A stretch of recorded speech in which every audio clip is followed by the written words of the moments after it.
Vous pensez encore avoir du temps? C'est normal de penser ça. Moi aussi, je pensais ça quand j'avais 60 ans. Je me sentais encore solide, encore capable, encore utile.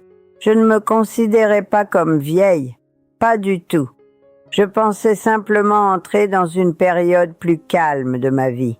Une période enfin plus douce. Les enfants étaient adultes. La maison était devenue silencieuse.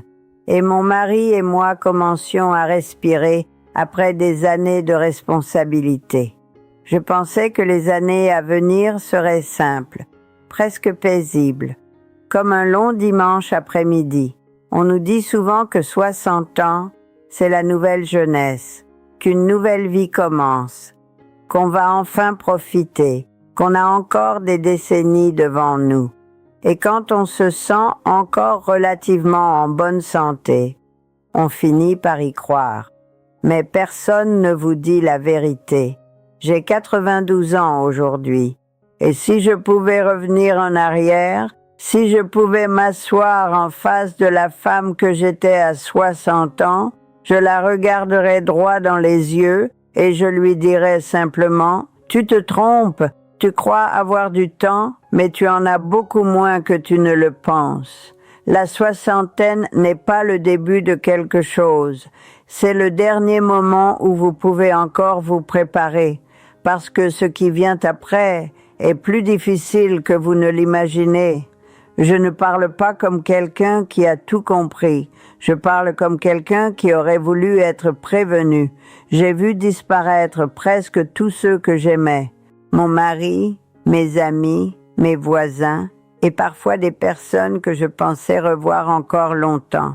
Parfois je regarde de vieilles photos et je réalise que je suis la seule personne encore en vie dessus. C'est une sensation étrange. Comme rester dans une salle vide après la fin d'un spectacle, quand tout le monde est déjà parti. Si vous êtes dans la soixantaine aujourd'hui, écoutez-moi attentivement, parce que ce que je vais vous dire, j'aurais voulu l'entendre il y a 30 ans. La première chose qui va changer, c'est votre corps, et ça arrive plus vite que vous ne le pensez. Quand j'avais 62 ans, je pouvais marcher plusieurs kilomètres sans fatigue. Je montais les escaliers avec des sacs de course dans les bras, sans même m'arrêter. Je pouvais m'asseoir par terre avec mes petits-enfants et me relever sans aide. Je ne pensais jamais à mon corps, parce qu'il fonctionnait simplement. Je croyais que c'était normal, et surtout, je croyais que ça durerait toujours. Mais rien ne dure toujours. Vers 75 ans, j'ai commencé à sentir que certaines choses devenaient plus difficiles. Pas dramatiques, juste un peu plus lentes. Les promenades semblaient plus longues. Les escaliers semblaient plus raides. Je disais en plaisantant que je vieillissais un peu, comme si c'était temporaire. Mais ce n'était pas temporaire. Quelques années plus tard, monter un étage me demandait déjà un effort. Je devais m'appuyer sur la rampe. Je faisais attention en portant des objets lourds. Je choisissais les chemins les plus courts, sans vraiment m'en rendre compte. Mon monde devenait plus petit. Puis un jour, sans aucun avertissement, j'ai eu un accident vasculaire cérébral. Je me suis réveillée à l'hôpital et une partie de mon corps ne répondait plus comme avant. À ce moment-là, j'ai compris quelque chose que personne ne m'avait expliqué. Après 60 ans, ce que vous perdez ne revient presque jamais. La force disparaît lentement. L'équilibre devient fragile. Les mouvements deviennent plus hésitants. Et le corps cesse d'obéir aussi facilement qu'avant. Votre esprit reste le même, mais votre corps devient plus lent. Parfois, je regarde mes arrière-petits-enfants courir dans le jardin. Et je me souviens quand je pouvais courir aussi.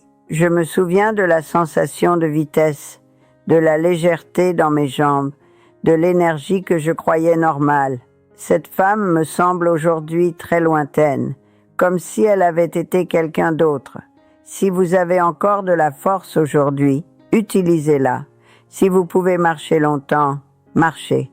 Si vous pouvez monter des escaliers sans effort, faites-le sans vous plaindre. Si vous pouvez rester actif, restez-le, parce qu'un jour, vous regretterez chaque occasion perdue. La vieillesse ne commence pas à 80 ans, elle commence bien plus tôt. Elle commence dans la soixantaine, quand les premières petites pertes apparaissent et que vous ne les prenez pas encore au sérieux. Il y a une autre chose que personne ne vous explique vraiment. La solitude n'arrive pas d'un coup. Elle s'installe doucement, presque discrètement, jusqu'au jour où vous réalisez qu'elle est partout autour de vous. Quand j'étais dans la soixantaine, j'avais des amis très proches. Nous nous connaissions depuis des dizaines d'années. Nous avions partagé nos vies presque semaine après semaine. Nous avions vu nos enfants grandir ensemble. Nous avions traversé des périodes difficiles. Nous avions ri des mêmes histoires. Et je pensais sincèrement que nous vieillirions ensemble.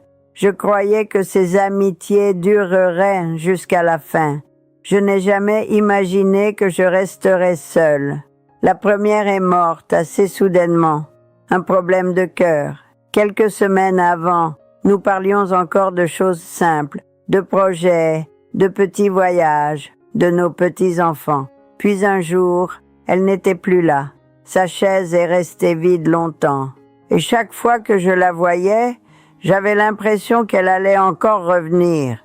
Puis les années ont passé et une autre est tombée malade. Au début, nous parlions de traitement, de guérison possible, de temps encore devant nous. Puis la maladie a gagné. Et encore une fois, quelqu'un a disparu de ma vie. La dernière est morte il y a quelques années.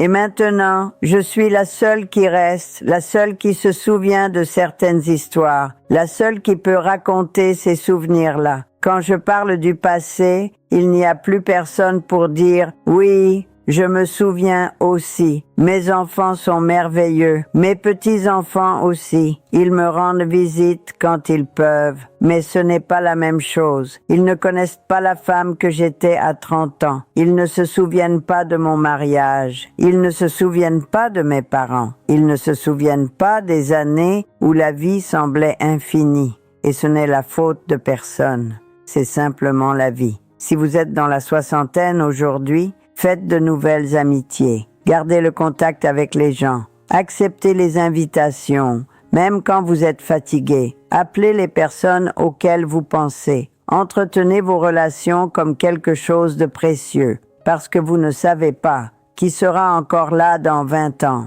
Survivre à presque tout le monde est une expérience très étrange.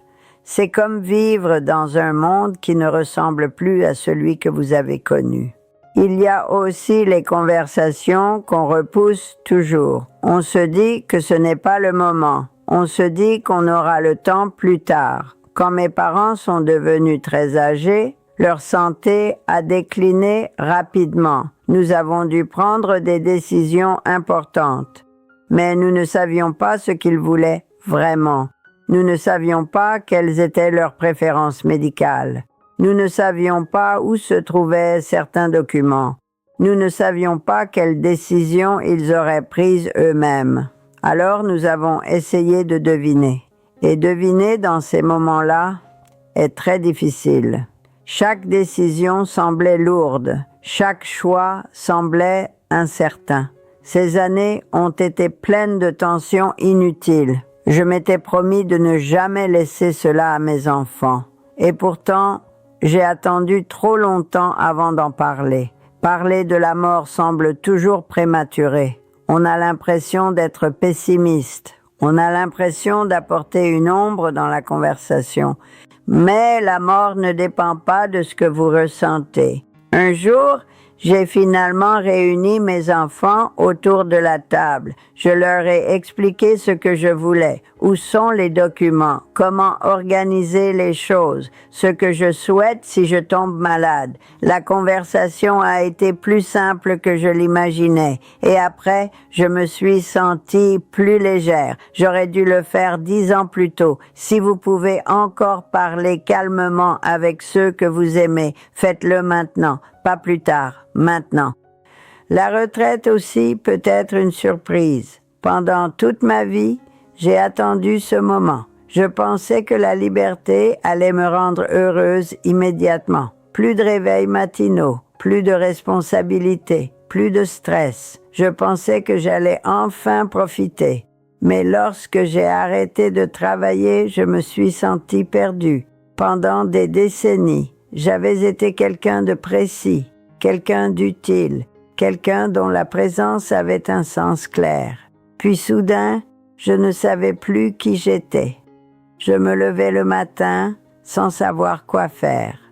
Les journées semblaient longues et parfois vides. J'ai mis plusieurs années à retrouver un équilibre. Petit à petit, j'ai découvert des choses simples que j'aimais, lire lentement, peindre un peu, passer du temps avec ma famille sans me presser. Mais cette reconstruction a été lente. Si votre travail est toute votre identité, la retraite sera un choc. Commencez maintenant à construire une vie en dehors du travail. Pas plus tard, maintenant. Il y a des regrets qui ne disparaissent jamais. Certains restent avec vous jusqu'à la fin. Pendant plusieurs années, mon frère et moi ne nous sommes plus parlé. C'était une dispute familiale. Rien d'extraordinaire. Des paroles trop dures, des malentendus et surtout beaucoup d'orgueil. Personne ne voulait faire le premier pas. Je pensais toujours qu'un jour, nous nous reparlerions. Je me disais qu'il y aurait un moment plus simple, une occasion plus naturelle, une conversation plus facile. Je pensais que nous avions encore du temps. Mais ce moment n'est jamais arrivé. Il est mort avant. Et maintenant, il est trop tard. Je repense souvent à ces années de silence. Des années entières perdues pour une raison qui aujourd'hui ne me semble plus importante du tout. J'essaie parfois d'imaginer ce que j'aurais dit si j'avais su que c'était la dernière fois que nous nous parlions. Mais il n'existe pas de seconde chance pour les mots qu'on n'a jamais dits. Si quelqu'un compte pour vous, appelez-le, aujourd'hui. Pas demain, aujourd'hui, parce que les gens disparaissent sans prévenir, et ils emportent avec eux la possibilité de réparer. Il m'a fallu longtemps aussi pour comprendre quelque chose de très simple concernant mes enfants. Je pensais les aider en leur donnant des conseils. J'avais travaillé toute ma vie à guider les autres. Je croyais que mon expérience pouvait leur éviter des erreurs. Alors je donnais mon avis, souvent, parfois sans qu'on me le demande. Je pensais faire ce qu'il fallait, mais ce dont ils avaient besoin était beaucoup plus simple. Ils voulaient que je sois présente. Ils voulaient une mère, pas une conseillère. Ils voulaient que je les écoute, pas que je corrige leurs décisions. Chaque fois que je donnais des conseils qu'on ne m'avait pas demandés, je leur disais sans le vouloir, je ne te fais pas confiance. Il m'a fallu des années pour comprendre cela. Avec le temps, j'ai appris à écouter sans intervenir, à poser des questions sans essayer de résoudre, à être là simplement, aimer quelqu'un sans vouloir diriger sa vie. Demande plus d'humilité que donner des conseils, mais c'est cela qui rapproche vraiment les gens. Il y a aussi la mémoire, qui change doucement. On imagine toujours que l'oubli arrive brutalement, mais en réalité, il s'installe lentement. D'abord, ce sont de petits détails, un prénom qui échappe, une date qu'on confond, un souvenir dont on ne retrouve plus la fin. Puis un jour, vous cherchez un moment précis de votre vie, et il n'est plus là, comme s'il avait disparu. C'est une sensation étrange, de sentir sa propre vie devenir floue. J'ai commencé à écrire tard, des carnets remplis de souvenirs, des petites histoires familiales, des détails qui semblaient sans importance. J'y note les anniversaires, les prénoms, les souvenirs que je veux garder. J'aurais aimé commencer plus tôt, parce que certains souvenirs ont disparu avant que je pense à les écrire. Des visages que je ne peux plus décrire clairement, des moments que je sais avoir vécus, mais que je ne peux plus raconter. Quand un souvenir disparaît, personne ne peut vous le rendre. C'est comme perdre un morceau invisible de soi-même. Si vous vous souvenez encore clairement, écrivez. Un jour, vous serez heureux de l'avoir fait. J'ai passé une grande partie de ma vie à avoir peur de vieillir, peur de tomber malade, peur de perdre mon mari. peur de devenir dépendante. Je croyais que ces choses-là seraient insupportables. Et pourtant, elles sont arrivées. Mon mari est mort. Ma santé a changé. J'ai dû quitter ma maison. Aujourd'hui, je vis chez ma fille parce que je ne peux plus vivre seul. Tout ce que je redoutais s'est produit. Et pourtant, je suis encore là. La peur imagine toujours le pire. Mais la réalité est différente. On continue d'exister. On continue d'aimer les petites choses simples. Une tasse de café chaud le matin. Un rayon de soleil sur la table. La visite d'un petit enfant. Un rire dans la pièce d'à côté. La vie devient plus petite, mais elle ne disparaît pas. On découvre une forme de courage silencieux. Pas un courage spectaculaire, un courage simple, celui de continuer, jour après jour. Et puis il y a le temps. C'est peut-être la chose la plus difficile à expliquer. Quand on est jeune, le temps semble avancer lentement. Chaque année paraît longue. Chaque période paraît importante. Mais plus on avance, plus le temps accélère. Les saisons se ressemblent. Les années passent sans bruit. On a l'impression d'avoir fermé les yeux un instant. Et plusieurs années ont disparu. Je me souviens parfaitement du jour où j'ai eu 60 ans. Cela me semble à la fois proche et incroyablement lointain. Puis j'ai eu 70 ans presque sans m'en rendre compte. Puis 80, puis 90, et maintenant 92. Le temps ne ralentit jamais, jamais. Oh, si je pouvais revenir en arrière et parler à la femme que j'étais à 60 ans, je ne lui ferais pas un long discours. Je lui dirais simplement « Fais attention au temps, sois présente, dis aux gens que tu les aimes, prends les occasions pendant qu'elles existent, fais la paix avec ceux qui comptent, passe du temps avec ceux que tu aimes, parce qu'un jour, tu seras vieille, assise dans une pièce calme, entourée de souvenirs, en te demandant où toutes ces années sont passées. Tu as encore du temps, oui, mais pas autant que tu le crois.